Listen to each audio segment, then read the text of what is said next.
Salam Pak Bambang, saya mau izin bertanya. Mengapa Yahudi menolak Yesus? Mohon pencerahannya.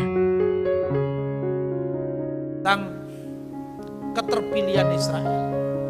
Bagaimana dengan orang Israel yang sekarang ini tidak percaya sama Kristus? Sebetulnya dialog-dialog antara Yahudi dan Kristen itu sudah cukup maju. Dan kemajuan itu saya yakin itu adalah menuju kepada penggenapan dari janji Tuhan. Bahwa ini adalah masa-masa akhir di mana Tuhan akan menuntaskan semua rencananya, nubuat sedang digenapi ya. Tidak menyangka sama sekali. Jadi saya cerita tidak hanya dari satu gereja ya, dari lebih lengkap semuanya.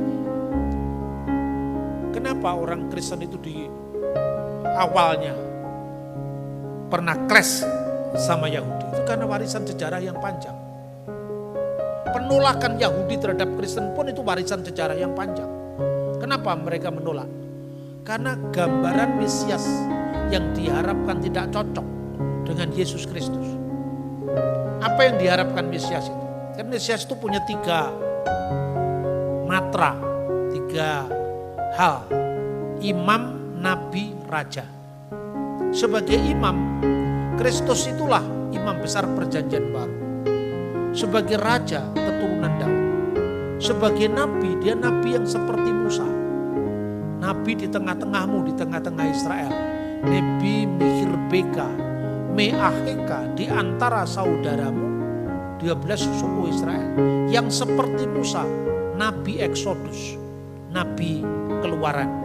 Tapi intinya Yesus harus seperti Musa. Nabi yang membebaskan bangsa Israel dari penindasan di tanah Mesir. Kristus membebaskan seluruh umat manusia dari perbudakan dosa-dosa. Ini yang gak diterima sama orang Yahudi. Nah, mana sekarang buktinya? Kita butuh pembebasan. Nah, kita tetap berada dalam cengkeraman pemerintah Roma. Lebih-lebih ketika Yesus mengatakan, tubuhku benar-benar makanan, darahku benar-benar minuman. Lalu murid-muridnya mikir, wah ini alamat mati nih, guru kita ini. Gak cocok dengan harapan kita. Jangankan orang Yahudi yang di luar Yesus. Murid-murid Yesus aja mundur. Siapa yang mundur di antara murid Yesus?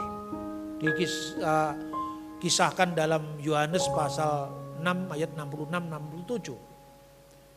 Ayat 66, maka banyak murid-muridnya yang mengundurkan diri. 12 rasul masih utuh kok.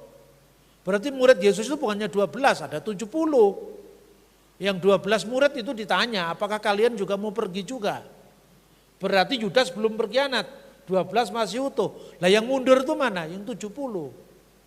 Yang 70 itu menurut sejarah gereja antara lain Markus dan Lukas.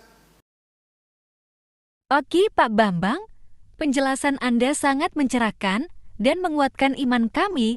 Terima kasih, Tuhan Yesus memberkati.